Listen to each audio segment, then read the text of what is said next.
لا تحزن، د اندېښنو په ګردابونو کې د هیلو او خوښیو څرک. د عربي نړۍ د پیژندل شوي لیکوال ډاکټر عایض القرني د شاهکار اثر لا تحزن پښتو ژباړه چې استاد فرید احمد هلال کړې ده، زه حکمت آریان درته وړاندې کوم. وخت اوړي راوړي. امام احمد بن حنبل رحمه الله د بقیم بن مخلد پوښتنې ته ورغی، نو داسې ورته وویل چې ای ابو عبدالرحمن، په هر حال کې یعنی په روغتیا او ناروغتیا دواړو کې د الله تعالی شکر کوه. معنا دا چې انسان روغ وي نو هیڅ د ناروغۍ فکر او اټکل ورسره نه وي، ځکه نو د انسان ارادي هم پیاوړي او ډېرې ارزوګانې یې په زړه کې وي، خو د برعکس د سختې ناروغۍ په شپو ورځو کې له انسان سره د رغېدو تمه نه وي، نو ځکه یې همت کمزوری او ارمانونه یې راکمیږي. د امام احمد رحمه الله دغه وینا له دغه مبارک آیت نه راخیستل شوې. ژباړه: او کچیرته موږ انسان ته خپل رحمت په برخه کړو او بیا یې بیرته ورڅخه واخلو، نو هغه ناهیلی کیږي او په ناشکرۍ لاس پورې کوي. حافظ ابن کثیر رحمه الله وایي الله تعالی موږ ته د انسان او د هغه د صفاتونو په اړه خبر راکوي، پرته له هغو مؤمنانو چې الله تعالی خپل رحم پرې کړی وي. انسان چې تر ښه ساعت وروسته په مصیبتونو اخته شي، نو ټول تیر نعمتونه یې هیر شي او داسې شي لکه چې هیڅ خیر یې نه وي لیدلی. خو هماغه بندگان دي چې الله تعالی پرې رحم وکړي او له صبر څخه کار واخلي. په نړۍ کې وګرځئ. یو فیلسوف وایي چې سفر د اندېښنو له منځه وړونکی دی. حافظ عبدالرحمن الرامهرزي په خپل کتاب المحدث الفاصل بین الراوي والواعي کې د علم په طلب کې د سفر بدی بیانونکو نیوکې ردوي او وایي که دغو نیوکو کوونکو ته معلومه شي چې په سفر بوخت خلک په حقیقت کې څومره خوندور ژوند کوي، په بل وطن کې هغوی په مسافرۍ کې څومره خوښ دي، پړاو پر پړاو د بیلابیلو هیوادونو پر لوړو او ژورو ګرځېدل، باغونه او طبیعي منظرې لیدل او د هیوادونو عجایبات ننداره کول انسان ته څومره خوښي او سکون وربخي. په حقیقت کې د نړۍ خوندونه د همدغو نندارو په محاسنو کې را خلاصه شوي دي. یو شاعر وایي چیرته دي چې سپکاوی کېږي له هغه ځایه خپله کېږدۍ یا خیمه رانغاړه او ترې درومه. د ژوند په وروستیو شیبو کې هم خوښ اوسه. ابو ریحان البیرونی چې په 140 هجري مړ دی، نوموړی 88 کاله په زده کړو بوخت و او د کتابونو تصنیف ته یې ګونډه وهلې وه. په علومو کې دقیق او ژور مباحث سرته ورسول، نوي دروازې پرانستلې، تلې په لاس کې قلم او سترګې په کتابونو کې ورخښې وي. فقیه ابوالحسن علي بن عیسی وایي ابو ریحان د مرګ په ناروغۍ پروت و. زه یې پوښتنې ته ورغلم، هغه په دغسې حالت کې ماته سر راپورته کړه، ویې ویل ستا به یاد وي چې یوه ورځ دی زه د میراث په مسله کې د لرې نیاګانو په اړه پوښتلی وم، او دا هماغه ځای دی چې د مور له طرفه وي. د شفقت له مخې په دې حالت کې هم دغه ډول پوښتنه او ځواب له دې نړۍ سره په داسې حال کې الله پاماني وکړم چې زه پر دغه مسله پوه سم او بل چاته دې ونه رسوم. هماغه و چې له خپل ژمنې سره سم یې زه پر هغه مسله پوه کړم چې زه ترې راولاړ شوم او د باندې راووتم. نو له دننه د ژړا غږ راپورته شو. عمر فاروق رضی الله تعالی عنه د مرګ په پنجو کې نښتی و او له ټپونو یې وینې بهېدلې، خو بیا یې هم صحابه وپوښتل چې لمونځ مې بشپړ کړی او که نه. سعید بن الربیع د احد په غزا کې په خپلو وینو کې لت پت پروت رسول الله صلی الله علیه وسلم په اړه پوښتنه کوي چې هغه صلی الله علیه وسلم څنګه دی. ابراهیم بن الجراح وایي د قاضي ابو یوسف پوښتنې ته ورغلم، ګورم چې بیهوښه پروت دی. چې راپسات شو نو ماته یې وویل چې دغه مسله کې څه وایي. ما ورته وویل چې ته په دغسې حال کې هم د مسلو په اړه غږېږي. هغه وویل چې باک نه کوي، خپل درد پرې دوا کوو. بیا یې وویل ابراهیمه د جمراتو په ویشتو کې کوم یوې غوره دي، یعنی پلې ویشتل غوره دي او که پرسورلی تیروتلی، پرسورلی تیروتلی، پلی تیروتلی، ښه نو کوم یې غوره دی؟ د نږدې ولاړ کس لپاره یې پلې ویشتل او لرې کس لپاره سپور ویشتل غوره دي. په دې سره جوخ زه راولاړ شوم، تر دروازې له نه وم رسېدلی چې د هغه د مرګ غږ مې واورېد او داسې نورې بیلګې. د مصیبتونو رازونه. نامتو تاریخپوه او ادبپوه مصري لیکوال احمد بن یوسف په خپل نوموتی اثر مکافات او ښه عواقب کې داسې لیکي انسان په دې پوهیږي چې د غم تورې ورېځې ارومرو له منځه تلونکي دي، دغه توره شپه سبا کیږي. په همدې ترتیب غمونه او اندېښنې هم انتها او پای لري. هو حتمی ده چې په حوادثو کې انساني طبیعت له لوړو او ژورو سره مخ کیږي. که درملنه یې ونه شي نو همداسې ناروغ به پروت وي او تکلیف به یې لا پسې زیات شي، ځکه چې که د سختیو او تنګسیو پر مهال د نفس تجدید او تقویه صورت ونه نیسي نو انسان له نهیلۍ سره لاس او ګریوان کیږي. څوک پر مصیبت اخته شوی دی او صبر یې پرې کړی نو د صبر ډېره خوږه میوه په لاس ورغلې. افلاطون وایي سختي او مصیبتونه چې هر څومره عیش او عشرت کموي نو هماغسې نفسونه هم اصلاح کوي. همداراز وایي چې سختي او مصیبتونو درکړي دوستان راکړه کړئ او قدر یې وکړئ. د دې برعکس نعمتونه او سوکالي او درکړي دوستان له یاده وباسئ.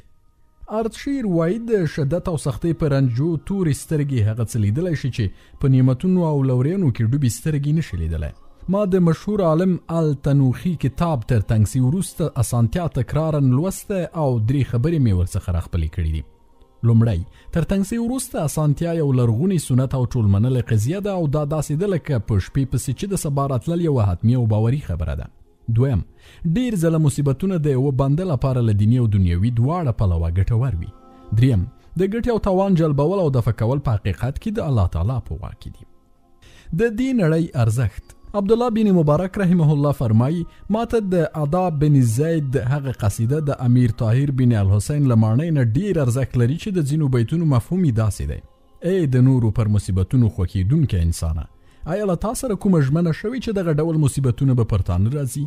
په یوه حدیث کې دي چې که دنیا د الله تعالی په اند د غوماشې د وزر هومره ارزښت هم درلودی نو کافر به ورڅخه د اوبو د غړپ په اندازه هم ګټه نه وای پورته کړې. دغه مبارک حدیث هم دا خبره په ډاګه کوي چې د الله تعالی په اند دنیا د غوماشې تر وزر هم سپکه ده. نو بیا د دغسې یو بې ارزښته شي لپاره دومره جزئی فضایي ولې وشي؟ د ایمان ارزښت. الله سبحانه وتعالی فرمایي ژباړه، بلکې الله تعالی پر تاسې احسان باروي چې هغه تاسې ته د ایمان لارښوونه وکړه. هماغه ستر نعمت او لورینه چې یوازې هوښیاران پرې پوهیږي دا ده چې د یوه کافر په لیدو په ایمان شکر وکړي چې دی پر خپل رب منکر او کافر نه دی او د هغه د قدرت، اسماو او صفاتو په وړاندې مبارزې ته نه دی راپورته شوی. الله سبحانه وتعالی فرمایي ژباړه، ښه نو آیا دا کیدای شي څوک چې مؤمن وي هغه د هغه چا په څیر شي چې فاسق وي؟ دغه دواړه نشي برابرېدی. وقفه. لا اله الا الله. الله سبحانه وتعالی د الوهیت او کمال پر ټولو صفاتو متصف دی. د دغه کلمې راز دا دی چې د الوهیت ټول صفتونه یوازې په هماغه ذات پورې خاص دي لکه له هغه پرته بل څوک د عبادت او بندګۍ وړ نه دی. په عبادت توکل، انابت، رغبت، محبت، رحبت، جلال، تعظیم، ویری، تمی او داسې نورو کې یوازې د الله تعالی په ستر دربار کې د عاجزۍ وزرې غوړول کیږي او همده ته د مننې سر ټیټیږي. غمزپلي.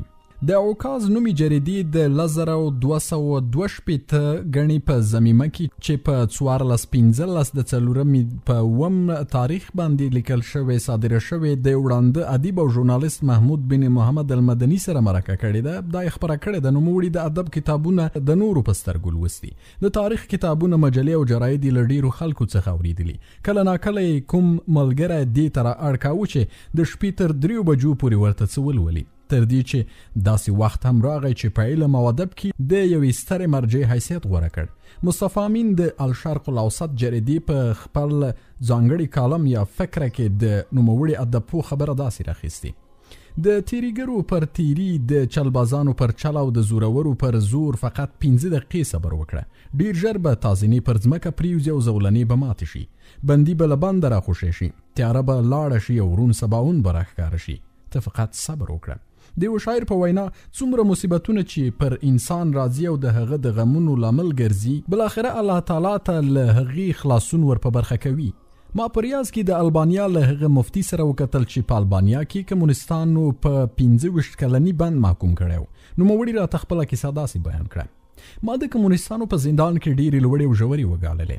له دې امله ما خپل زړه ته په لمانځه ډاډ ورکوو چې د کمونستانو د ویرې له امله به مې د تشناب په یو کونج کې ادا کوو تر دې چې الله تعالی د خلاصون لاره پیدا کړه. ژباړه: په پای کې هغوی د الله تعالی له نعمت او لورینې سره بیرته ستانه شول.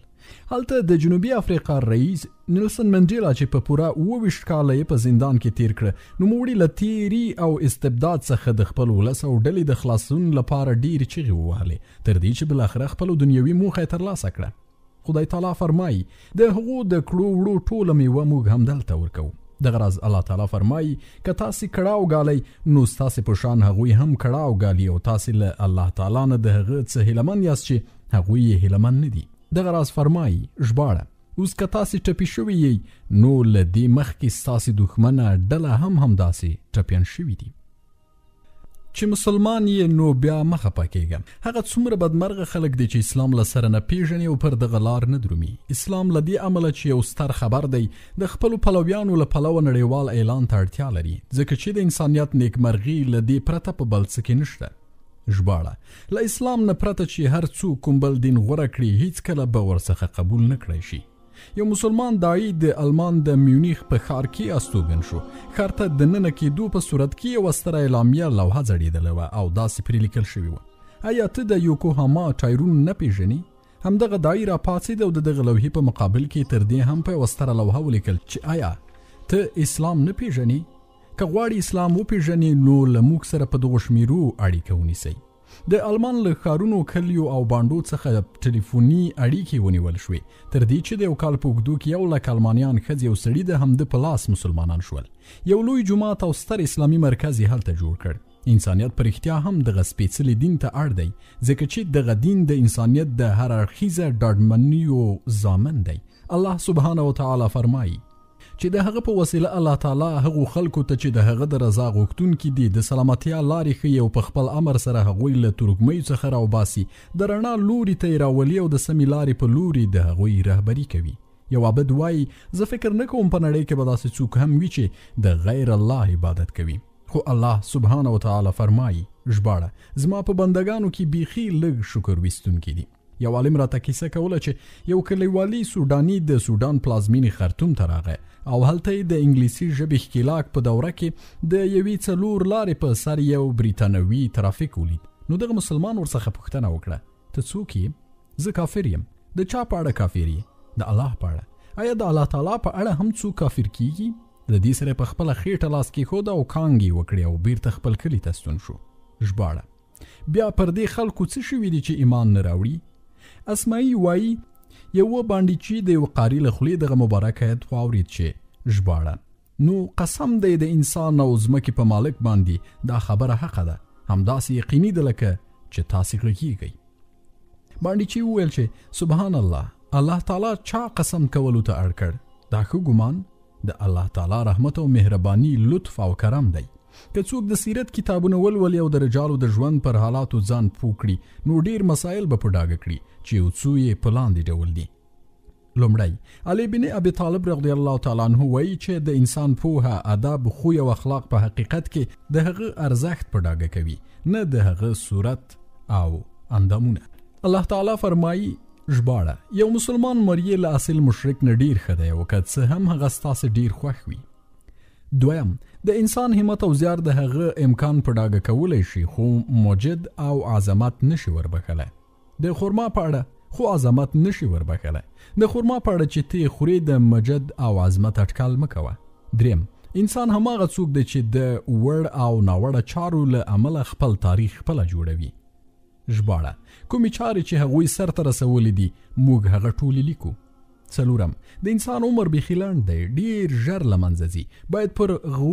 باید پر غمونو او ګناهونو لا پسې رالنډ نه کړی شي. لکه چې یو شاعر وایي: دا ژوند خو زموږ کم د محبت لپاره هم دی، حیران یم چې نفرت ته وزګاریږي خلک څنګه. ژباړه: په دې دنیا کې یا د مرګ په حالت کې فقط د یوې ورځې وروستۍ یا لومړۍ برخه یې تیره کړې ده.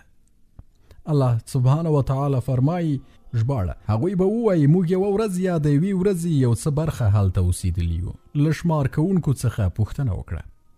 د یو شاعر په وینا د غم لپاره همدا بس ده چې ژوند دې تریخ کړی، په پایله کې داسې عمل نه ګورم چې الله تعالی پرې خوښ شي. د نیکمرغۍ له اسبابو څخه لومړی نیک عمل دی. الله سبحانه وتعالی فرمایي: ژباړه: هر څوک چې ښه عمل وکړي، هغه نارینه وي او که ښځه، په دې شرط چې مؤمن وي، پر هغه به موږ دنیا کې سپېڅلی ژوند تیر کړو. دویم، نیکه ښځه. الله تعالی فرمایي: ژباړه: ای زموږ ربه، موږ ته له خپلو میرمنو او اولادونو څخه د سترګو یخوالی راکړه. دریم، پراخه کور. پیغمبر صلی الله علیه و آله وسلم الله تعالی ته داسې دعا کوي: ای الله تعالی، زما کور پراخه کړه. څلورم، سپېڅلی کسب. لکه چې پیغمبر صلی الله علیه و آله وسلم فرمایي: الله تعالی سپېڅلی دی او سپېڅلی کار خوښوي.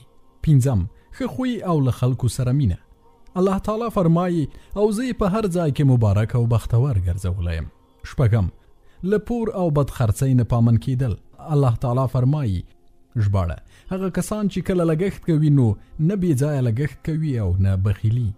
د نیکمرغۍ عناصر: شکر کوونکی زړه، صبرناک بدن او ذاکره ژبه د نیکمرغۍ مهم عناصر دي. یو شاعر وایي په شکر، ذکر او صبر کې نعمتونه او اجرونه دواړه شته. که د نیکمرغۍ په اړه د ټولو علماو علم، د حکماو حکمت، د شعراو قصیدې درته راټولې کړی شي، تا ته نیکمرغي نشي در بخلی تر هغې چې د نیکمرغۍ په ترلاسه کولو کې لک لک هوډ نه کار وانخلي. د راز ساتل او د خپلو چارو تدبیر هم د نیکمرغۍ یوه برخه ده. ویل کېږي چې یو بانډیچي د 10 اشرفیو په بدل کې د یو راز په خوندي ساتلو کې امین وګڼل شو، خو هغه راز یې هضم نشو کړی. نو د اشرفیو خاوند ته ورغی، ورته ووی چې اشرفی دی در واخله، نور دی راز نشم ساتلی، ځکه چې د راز ساتل صبر او زغم غواړي. ژباړه دا خوب دی، خپل ورونو ته مه ووایه. په یو انسان کې کمزوري نکته همدا ده چې خپل راز بل ته په ډاګه کړي، او دا یو زوړ مرض دی چې له پخوا راهیسې را روان دی. الله تعالی فرمایي ژباړه هسې نه چې هغه څوک ستاسې له دلته استوګنې نه خبر کړي. بې اجله مرګ نشته. ژباړه بیا چې کله د کوم قوم وخت او نیټه پوره کیږي، یو ساعت وروسته والی او مخکې والی به هم پکې نه راځي. او دا خبره الله تعالی د مخلوق د پیدا کولو په پیل کې په ډاګه ښکاره کړې وه. دغه مبارک د هغو بې زړه خلکو لپاره ډاډ دی چې مرګ مخکې څو ځله مري. دوی باید په دې وپوهیږي چې مرګ په ټاکلې نیټه راځي او هیڅ وړاندې او وروسته والی پکې نشي راتلی. ژباړه او هغه د ځنکدن سلګۍ په حقه راغلی. پر دې باندې باور ولرو چې له غیر الله سره اړیکه بدمرغي ده. الله سبحانه وتعالی فرمایي ژباړه بیا د هغه د مرسته کوونکو هیڅ کومه ډله نه وه چې د الله تعالی په مقابل کې مرستې ته راغلی وای او نه یې خپله مرسته په خپله وکړای شوه. سیر الاعلام النبلا په 10 ټکونو کې د امام ذهبي شاهکار کتاب دی چې د پاچایانو، امیرانو، وزیرانو، بډایانو، شاعرانو او د عالمانو حالات پکې بیان کړي دي. د دغه کتاب په لوستلو سره به ته له 2 حقیقتونو سره رومرو مخ شي. لومړی، چا چې د مال، اولاد، منصب او کار له پلوه د الله تعالی پر ځای له بل چا سره اړیکې ټینګې کړي، نو الله تعالی به یې همغه ته وسپاري او همدغه به یې د بدمرغۍ ستر لامل وي. الله سبحانه وتعالی فرمایي ژباړه دا شیطانان دغسې خلک پر سمه لاره باندې له تلو منع کوي او هغوی له ځان سره دا ګمان کوي چې موږ سم روان یو. فرعون او د هغه سلطنت، قارون او د هغه مال، امیه بن خلف او د هغه سوداګري، ولید او د هغه زامن یې جلا بیلګې دي. ژباړه الله تعالی فرمایي پرېږده ما او هغه څوک چې ما هغه یوازې پیدا کړ. ابو جهل او د هغه جا او جلال، ابو لهب او نسب، ابو مسلم او سلطه، متنبی او شهرت، حجاج او په مځکه کې علو، ابن الفرات او وزراتی نوري ځلانده بیلګې دي. دویم، چا چې په الله تعالی سره د عزت لټون وکړ او د هغه د نزدېکت لپاره عمل وکړ، نو الله تعالی به یې عزیز او سرلوړی کړي، که څه هم منصب، نسب، مال او بچي ونه لري. بلال او اذان، سلمان او آخرت، صهیب او سرخندنه، عطا او پوهه روښانه بیلګې دي. الله تعالی فرمایي ژباړه او د کافرانو وینا یې ټیټه کړه او هماغه د الله تعالی وینا لوړه ده. یا ذوالجلال والاکرام. په یو صحیح حدیث کې نبی کریم صلی الله علیه و آله وسلم فرمایي ژباړه د یا ذوالجلال والاکرام په ذکر کولو مستمر پاتې شئ. تر دې هم لوی ذکر یا حی یا قیوم دی او علماو هم دغه ذکر اسم اعظم بللی دی. اسم اعظم د الله سبحانه وتعالی هغه ستر نوم دی چې الله تعالی پرې دعاګانې قبلوي. الله تعالی فرمایي ژباړه هغه وخت چې کله تاسې خپل پروردګار ته فریاد کوو، په ځواب کې هغه وفرمایل چې زه ستاسې د مرستې لپاره پرله پسې 1000 فرښتې درلیږم. د مسلمان په ژوندانه کې 3 اخترونه وي. لومړی هغه ورځ چې فرض المنځونه پکې په جمع جماعت سره ادا کړي او له ګناهونو نه پکې ځان وساتي.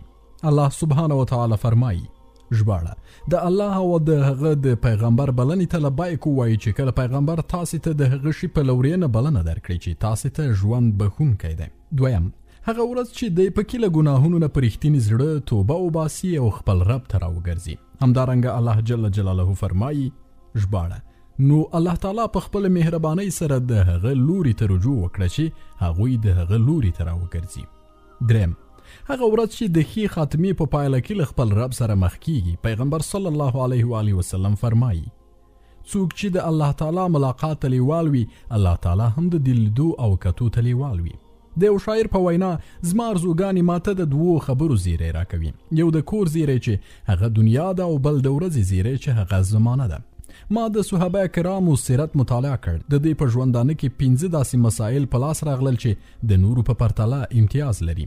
لومړی سادګي او بې تکلفه ژوند. ژباړه: او موږ به تاته د آسان لارې اسانتیا درکړو. دویم: ژور علم او پیوسته عمل. ژباړه: حقیقت دا دی چې د الله تعالی له بندگانو نه یوازې عالمان له هغه نه ویریږي. دریم: اخلاص او پر الله تعالی توکل. ژباړه: د هغو د زړونو حال هغه ته معلوم دی.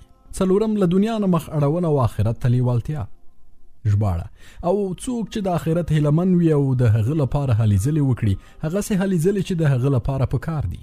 پنځم: پر نورو اعمالو جهاد ته غوروالی ورکول. ژباړه: کوم کسان چې زموږ لپاره مجاهده وکړي هغوی ته به موږ خپلې لارې وروښیو او په باوري ډول الله تعالی د نیکوکارانو ملګری دی. په قرآن کریم کې دغه ډول حقایق چې د انسانیت په نیکمرغۍ کې رول لوبوي بیخي زیات دي چې یو څو یې په لاندې ډول دي. څوک چې له الله نه مرسته وغواړي نو الله سبحانه وتعالی به یې مرسته وکړي. الله جل جلاله فرمایي. ژباړه: که تاسې له الله تعالی یعنی دین سره مرسته وکړئ نو هغوی به له تاسې سره مرسته وکړي او ستاسې قدمونه به کلک کړي. څوک چې الله تعالی ته توبه وباسي نو الله تعالی یې توبه قبلوي. الله تعالی فرمایي. ژباړه: الله تعالی هماغه ذات دی چې د خپلو بندگانو توبه قبلوي.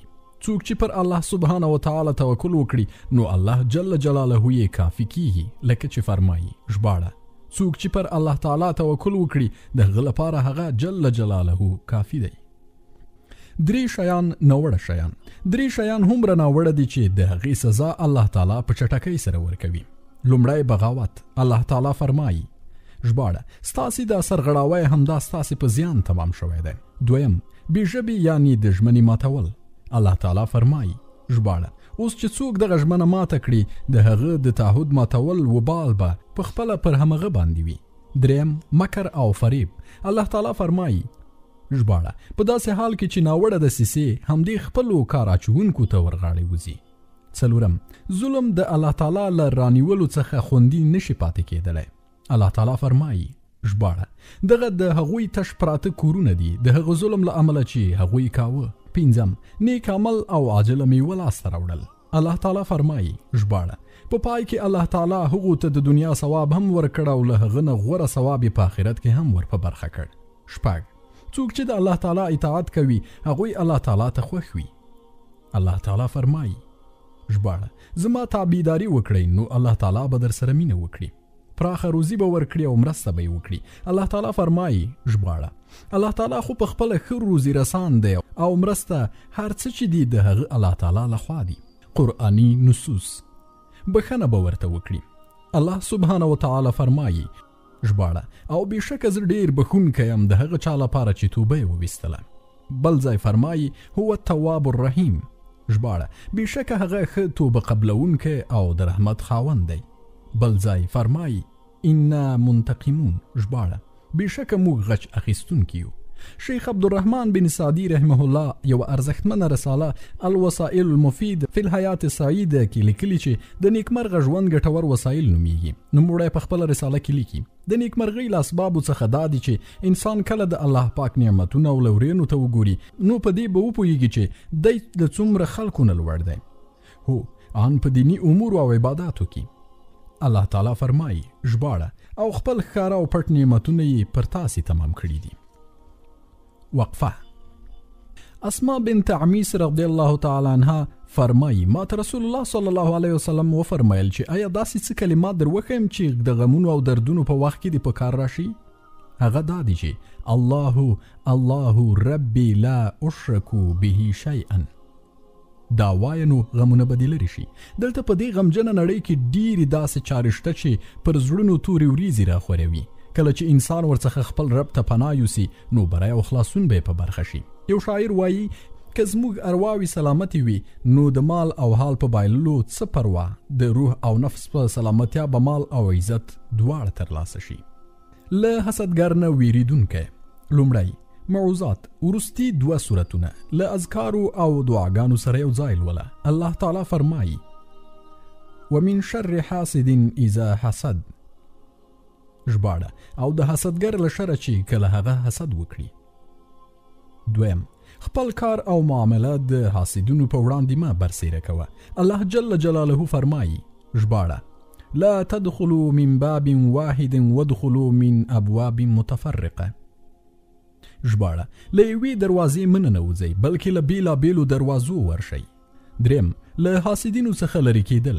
الله سبحانه وتعالی فرمایي، ژباړه: که تاسې زما خبره نه منئ نو پر ما باندې له لاس پورته کولو نه ډډه وکړئ. څلورم: د هغه له ضرر نه د ځان ژغورنې په نیت ورسره ښېګڼه کول. الله تعالی فرمایي، ژباړه: د بدۍ مخنیوی په هغه توګه وکړه چې ډېره ښه وي. خپل خوی سم کړه. ښه خوی نیکمرغي او بد خوی بدمرغي ده. یو مسلمان کولی شي په ښه خوی د روژهدار مقام ترلاسه کړي. پیغمبر صلی الله علیه و آله وسلم فرمایي، د مجلس له پلوه ماته د قیامت په ورځ محبوب ترین او نږدې ترین نیک خوی خلک دي. الله تعالی د پیغمبر صلی الله علیه و آله وسلم په اړه فرمایي، ژباړه: او بېشکه ته د لوړو اخلاقو مرتبه لري. دغه راز فرمایي، ژباړه: ای پیغمبره، دا د الله تعالی لوی رحمت دی چې ته د دې خلکو لپاره ډېر نرم خویه جوړ شوی. که داسې نه وای او ته توند خویه او سخت زړی وای نو دا ټول به ستا له شاوخوا نه خواره شوي وو. دغه راز فرمایي، ژباړه: خلکو ته ښې خبرې کوئ. ام المؤمنین عایشه رضی الله تعالی عنها د پیغمبر صلی الله علیه و آله وسلم په اړه فرمایي، ژباړه: د هغه صلی الله علیه و آله وسلم خوی قرآن کریم وو. اندېښنه مه کوه. د اندېښنو درملنه لومړی شرعي اذکار. ژباړه: خبردار، همدغه د الله تعالی په یاد زړونه ډاډ مومي. دویم: د ورځې له خوبه ډډه کول خو چې اړتیا ورته ولیدل شي. ژباړه: او ورځ مو د ژوند وخت ګرځولی دی. دریم: لیک او لوست تر هغې چې خوب درشي. خدای تعالی فرمایي، ژباړه: او دعا وکړه چې ای ربه ما ته لا زیات علم راکړه. څلورم: په یو ګټور کار باندې ځان ستړی کول، لکه الله تعالی فرمایي، ژباړه: او ورځ یې د پاڅېدو وخت وګرځاوه. پنځم: قهوه او چای لږ څښل. یو شاعر وایي، موږ خپلو دوستانو ته د شپې د اوږدوالي له امله شکایت وکړ. هغوی وویل چې شپې بیخي لنډې دي او زموږ خوب نه پوره کیږي. د دې لامل دا دی چې دوی ته خوب ورځي او زموږ له سترګو نه تښتي. د ګناه ترخه د طاعت له خوږو او د ایمان له بشاشت سره منافي دي. شیخ الاسلام ابن تیمیه رحمه الله فرمایي، ګناه زړه له دې څخه راایساروي چې د توحید په فضا کې چکر ووهي. الله تعالی فرمایي، ژباړه: دوی ته ووایه په اسمانونو او ځمکه کې څه دي، هغه په غړېدلو سترګو وګورئ.